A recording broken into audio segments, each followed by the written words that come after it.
Amazing. Thank you. And Merry Christmas. I'm fortunate in that over the last 32 years, I've talked with a lot of folks. I do a lot of counseling, all kinds of people on the radio show. And then I'm fortunate in that I had to watch myself too, right? And I've learned so much that it's crazy. It's like how blind we are as people. I was talking to some women, and they wanted, in the counseling thing, and they want husbands. And so I asked one woman, and then I asked a second one, and another one, and another one, why don't you have a husband? And one woman said, because I've never met a man that wasn't on my level. She said, every man is down at her level. And everything she feels and wants, that's what he feels and wants. He wants from her what she wants from him. And then when she give it, it ends up being a mess. Because she feels like she can see that the man is no different than her, and she needed a man to bring her up to a higher level, but the man couldn't because he needed her. And he needed her the same way she needed him. And she said that now that she's aware of that, she can smell a weak man right away. She can see right away that he wants something from her. She's never met a man that didn't want anything from her. And she said that they always spend money, they buy you stuff, they say little things to you to make you feel good, and they don't realize that the women can see a weakness in a man that does that treat them a certain way like they're special. And she said she has gotten with men and kept some of them at times thinking that, well, maybe I can make them better. And so I asked her, how did you think you can make someone better if you're on the same level as they are, and they're on the same level as you? You can't bring them up if both of you are on the same level. And she said she realized that, but her thoughts made her think that she could bring them up to a different level. And I talked to another woman I asked, and this woman lived in another country, and she told me that she and all of her female friends and women that she know hate men. They detest men. They can't stand them because men have nothing to offer. They always want something. They have never met a man that have not needed them and demanded that she come into his world, because he's in the same world that she's in. And they know how to make men feel like they're doing the right thing. But women hate men that is in their world. And all men are in their world. They have not risen to a higher standard. They're in the woman's world, and they are needing the woman as much as she needs him. And so the battle starts when they get together, because nobody can bring one up. So I told the woman, you got to not rely on the man because the man is weak. You got to seek the kingdom of God, drop your anger so you don't need him in that way. Because as long as you need him, that's what you're going to find. And I said, there's nothing wrong with wanting a husband, but not wanting a husband should be the last thing on your list. After you do like 154 things done, then you can want one. Because as long as you want one, you're going to get one on your level. You're just going to have the battle going. Men are as emotional and insecure as women. And I'm like, wow. And so I've been watching my thoughts. And what I realized about thoughts is that all they ever do is repeat themselves. They're repetitive. They don't give you anything new. They'll pretend to be giving you a new situation, but the outcome is still the same.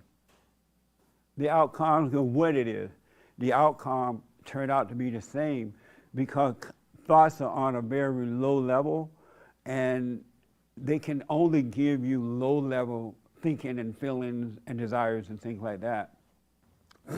And except for the few who are truly seeking and have forgiven, they're still on that lower level of thinking. All thoughts are all lies all the time about anything. And the issue is not someone else at all. The issue is the thoughts. It's never anyone else. It's the thoughts. And if you could overcome the thoughts, everything else would just, that lower level of thinking and being would disappear. I've talked to several people about this, so it's not just one person. On these jobs now, they have, oh, do I want to tell you that? Yeah, I'll tell you this first. On the job, they have drag queens and lesbians and everything out in the forefront now, right? And they are teaching employees how to, you got to do the he, she thing, whatever, right? Yeah, I'm going to hit that. And, and I've had people call my show about this too. Well, what do I do on my job? How do I stay there? Do I leave? And I tell them, you stay until another opportunity come for you to leave. And if you're feeling anything about the environment, it's your fault and not theirs. Because you're there to do a job. And in the world that we live in, everybody got problems. No matter where you go to work, you're going to run into the devil. Everybody, including you, got problems. Things going on with you, right? So it's not like something you run away from. And so I imagine, and I'm so don't leave your job. If you feel a certain way about what's happening there, it's not your job. It's not even the drag queen or the lesbian or whatever. It's you. Because you have no business judging others to be feeling something. If you never judge, you will never feel anything. If you never had an opinion, you could see what's wrong, but you got to be feeling about it. And if you don't judge it as right or wrong, then you would never have a feeling about it. You can't feel. So I thought about Jesus. I woke up this morning with my mind set on Jesus. And so I thought about him. And when Jesus, the Son of God, was sent into the earth, the whole world was corrupt. There was nothing but Satan's children. And so every vice and everything you can think of was happening. As it is now, until you overcome by forgiving and start to rise out of the darkness of imagination, right? But just think, have you ever thought about that? When Jesus came to the earth, everybody was a sinner, meaning that they hated one another, they tried to hurt one another, they had vices, every human being, as they do now, because all human beings are born into vices, mad world. And I thought to myself, if Jesus was into judging, if he was into emotions, he wouldn't have been able to help anyone. Do you know that Jesus had no emotions at all about anybody or anything? And that's why he never got mad when people tried to hurt him, when they lied on him, when they tried to hurt him, even when they put him on the cross. He didn't feel anything about it. He felt for them that they couldn't see, because if they could see, they would not have put him on the cross. They would not have tried to hurt him. But he had no emotion, so he had to go out and heal the sick. The sick mean people who have fallen away from God, who are possessed by the devil, and he knew that they were possessed by the devil. And he never judged them, because he knew it wasn't them, it was the devil in them. And that's why he said that we should pray for one another, not try to hurt one another, because it's not us or them, it's the devil that made a home in them, just as he made a home in you. And so he had no feelings. He had none. And I'm telling you, as a witness, when you truly overcome anger, you overcome judgment, you overcome feelings. And then the light will destroy the devil that made a home in you. You're truly possessed, it's not you. Anytime, you should be glad meaning happy to see it. If somebody can make you feel a certain way, you shouldn't get mad at them about it. You should be glad to see it, because it's a sign that your ego is still in operation, and you should want it. And then once you see it, you should go to it, not run away from it, but go into the storm and relax in it and feel it, so you can go through it and be done with it. They're really doing you a favor. And so I was thinking, like, over the years, I've counseled with all kinds of people, really.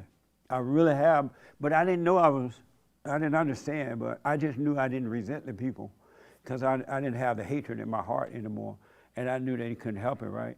But I've counseled with hermaphrodites, men and women who cheated, homosexual, lesbian, people who hate one another, and they will all have the same suffering, they have the same thoughts, they have the same feeling.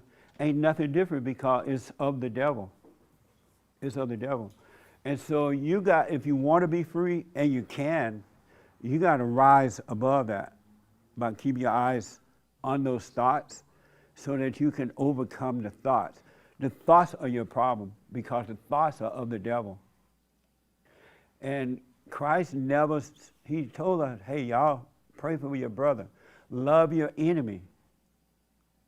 And love your enemy, you got to not hate them. But the only way you're going to be able to love your enemy and pray for your enemy. How many people here ever prayed for their enemies? Oh, a few have. Good. But you got to not feel anything about your enemy because they're no different than you. And you men, you need to work on yourself because women need men that don't want them, that don't need them at all, that demand that you got to come into my world. I'm not coming down into yours. You have to come into my world or no world at all. We won't be together. But if you need anything from them, period, you can't bring them in your world. Isn't that something? Women need men to be men. They don't need men that cater to them and buy them drinks and buy them food and, oh, honey. They know all you're doing is, really, they know you're stupid. They know you're weak. They know that all you're trying to do is get something from them, either a good feeling or for them to make you feel like you're a man or sex. They know. They won't say it sometimes, but they know it. They smell you, and they hate you. They do. They hate. Women literally, and so I've been asking them just to make sure. I already knew women hated men, right? But just to make sure, they're like, yeah. I could tell a weak man the moment I see him, they say. They could be in a bar somewhere at a party, and the way a man look at them, they know that that's a weak man. Ain't that something? The way he looked across the room at them, they said they know he could be had. He's weak. And they can get you to buy them 10 drinks at the bar because you think you're going to get something, and they won't give it to you, and now you're mad. I spent all my money on you at the bar, but I ain't asked you to do that. It was your secret as to what you wanted. So, and the reason this is so important because it's spirit to spirit. We are a spirit created in the image of God, right? And this fake spirit, everybody got that until you overcome it. And so these two devils working together, they know what's going on. Except for the men are so dumb, they don't know they're being played sometimes. But the women know. They know. And they are hungry for a real man that don't want them. They don't want them. They need that. And so, ladies, y'all got to forgive and go straight to God. Because especially nowadays, the men ain't got it. They don't have it. They'll say they do, but they don't. And y'all know they don't. And so you need to start telling them, you don't have it. Anytime a man caters to a woman, he's telling her that he's weak. And anytime you listen to your thoughts, you're worshiping the devil. Because all thoughts, I don't care, even when you're in a bad situation, right? And you realize this is a bad situation, and you finally get out of it. Only thing the thought's going to do is put you into another bad situation. It's still the same thing because you're still on the same level. You have not risen above the thoughts. You got to pay attention to yourself. Our battle is truly a spiritual battle. And Christ, he never tried to hurt anyone because he was on a higher level. And when you're on that level of real love, not emotional love, not ego love, you would never hurt your fellow man. You would pray for your fellow man. You would pray for your husband. You would pray for your wife. You would not try to hurt your wife. You would never fight with her. You would never fight with her because you'll be on a different level. It would be impossible to get angry if things didn't go your way because you would not have a way. A lot of people don't believe that life will happen on its own. It will happen. It doesn't need your help. And the more you pay attention to you and overcome that fallen state and rise above it, and you can rise above it. And it's not you that's doing it, it's the light of God that's bringing you above that. All your ideas and plans and little feelings and everything will disappear. They will disappear. You can't have an idea and think God's going to help you. If you have ideas and plans of your own, Satan's going to help you. And they won't work out well. Amazing, huh?